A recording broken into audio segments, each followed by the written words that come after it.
Hey guys, the con may be over and I'm at home, but that doesn't mean the cool Comic-Con videos are going to stop. One of my YouTube subscribers suggested that I do a video where I show all the merchandise that I got at Comic-Con, and I thought that was a really good idea, so I'm going to do that. So this one's for you, YouTube guy. So, probably the first thing you're going to notice is this t-shirt that I'm wearing that says hashtag don't kill Sean Bean. And I'm sure you're all thinking that is the coolest hashtag ever committed to ever.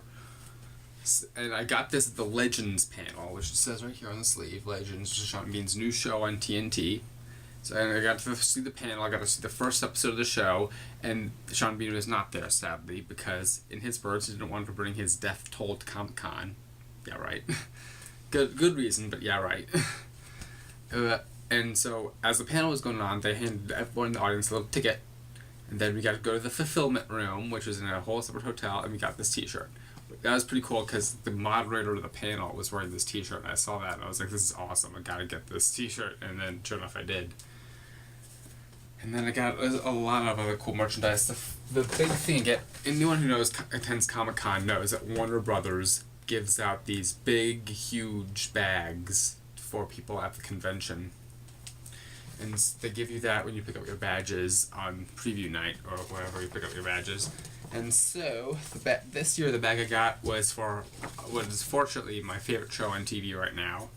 And I specifically wanted this bag and I managed to grab it. It's for the originals. And so you guys can see it's got the whole cast on there, save for Rebecca, but nonetheless.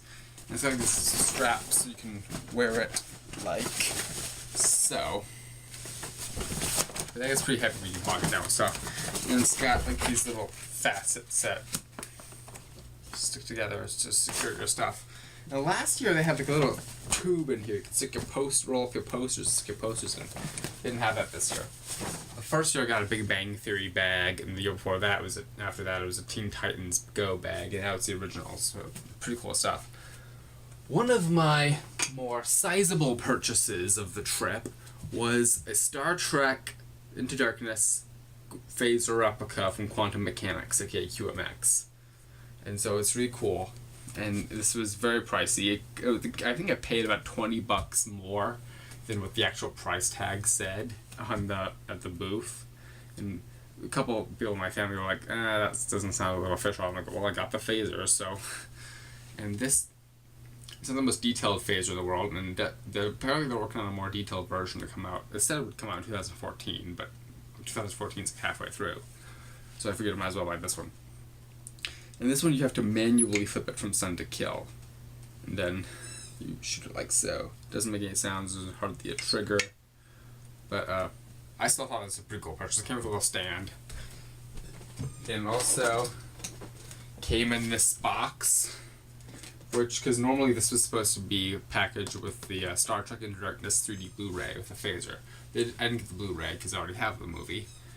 But they did give me the phaser, which was cool. I got signed by this guy whose card that I have.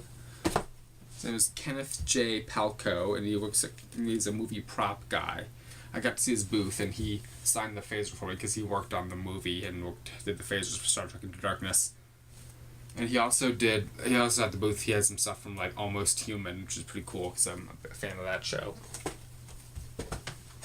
Oh, by the way, I forgot to tell you, I got these posters here. I got this Transformers poster for like $1. I don't know if you can see the whole thing, but they got this $10 Guardians of the Galaxy poster. It's just a shot of the whole cast, all the Guardians. Like Gamora, Drax, Star-Lord, Groot and Rocket down here. Rocket's like, yay. And at the S.H.I.E.L.D. panel, which was really cool, they got these S.H.I.E.L.D. lanyards, which are really cool. I showed these in another video, but I don't know if it'll be posted by the time this is out. The back is to stay with S.H.I.E.L.D. And I don't know if you can see, but up here, it's really small. It says clearance level 7, and then it says the playground, whatever that means. I wonder if that's a clue for season 2. And for the longest time, I thought this was like you had to scan it or something and get like extra stuff. Like I asked them at the Marvel booth, and they said no, I think it's just there for decoration. I thought that would have been cool. That would have been like a cool extra thing to get.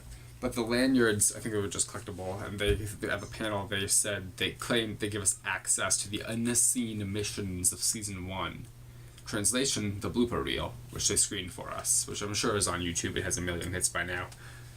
But that's pretty cool. Speaking of Agents of S.H.I.E.L.D., I got in the Marvel booth, this free Agents of S.H.I.E.L.D. comic that is literally a blatant product placement for Lexus. It's like, I'll just like flip through it. See, like it's just Lexus. It's just the car. It has like a couple agents, and I think like the end like plugs that what was at the time the next episode, which was the train episode where Sky got shot. But if I spoiled the show for you, you probably should have seen it by now if you're a nerd. And I also got this cool keychain that says "Get Your Geek On." In the back it says San Diego Symphony. San Diego Symphony did this little thing where the outside, where they had they screened the first J.J. Abrams Star Trek movie with a live score to it, which I thought was pretty cool. I had a couple of random cards. Oh, this guy, there's the waiter at the restaurant we ate at the night before on preview night. Gave us this card. It's the Geek Evolution. His name is Martin Beltran, the creative director, executive producer. It says in the back. Apparently, he does like these big robots, and like these robots, and do like these little short films around Comic-Con, which I thought was really, really cool. And I got this Agents of S.H.I.E.L.D. fan community card at the Browncoats booth. And on the back, it's the Agent Carter fan community, which hasn't even premiered yet, but that's definitely something to check out. This is probably also something you saw in one of my videos, but I don't know if it's posted yet. It's Jason Font's and social media stuff, who of course was a Red Time Force Ranger, and I got to meet him, which is pretty cool. While I was waiting in line for Ballroom 20 for several hours, that's not true, I waited for like 2 hours and I got in. They gave me this little card that says Ballroom 20, which was the first panel of the day, inside the Big Bang Theory writer's room, and I was Section B. It says, does not guarantee entry. But I did get in, and I did get a really good seat for that panel. So make of that what you will. And then I got this UCLA brochure about the UCLA Writers Program, which is really cool. And they're showing like these are all the people who like have graduated or have done on that show. I think that his list is Stuart Beattie, who wrote Pirates of the Caribbean, The Curse of the Black Pearl, and Collateral, which is a great movie if you haven't seen it.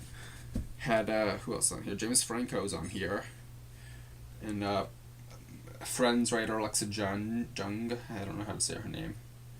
And Eduardo Santiago, novelist of Tomorrow They Will Kiss, and Melissa Rosenberg, screenwriter of Twilight. And apparently she also worked on Dexter, so I don't know what's going on there. Actually, it has Collateral, like, right here. Which they were showing on, like, the TV while we flipping through the channels in the hotel. And my mother got this magazine for me that's about Hero Complex. It has the Guardians of the Galaxy, and has all these articles about the Strain, and Sin City, and a couple other, has like Star Wars, and a Batman trivia quiz. And this I just found on the floor. And I figured if someone lost this, there was no chance I will ever be able to return it to them. It's a Starfleet magnet. So it's sticking to like so I'm going to use it like on a fridge or something. And then of course, I got Allison McInnes to sign this Lightspeed Ranger cast photo. Which just says To Bradley with Love. Which is pretty cool. I also got her to sign my Lightspeed DVDs, but I forgot to bring those up for this video. And then I had my Lightspeed Morpher, which I brought to the convention. And Alison McInnes had her own, which was actually a little sleeker than mine. She got the Japanese version. And then the last thing I'm going to show you guys is, this is another pretty pricey thing. I had to buy this only in cash, because cash was saved for food. Because the booth would only accept cash. And it's the illustrated screenplay from the movie Dread. If you haven't seen Dread, you absolutely should. This is really, really cool. See, on this side, it's got the script for the movie. Yeah, so a couple photos. And then it's got the comic book version of the script, which is really cool. I think they did it just for this book. Not storyboards, so it would be the comic book of the movie, which is awesome. And it's got all this cool detail. So it's really awesome if you've seen Dread. So, and there's actually a couple of differences from the script to the movie. Like the famous head melting scene is not in the script. which is kind of a thing they added at the last minute. So that's all my merchandise for Comic-Con.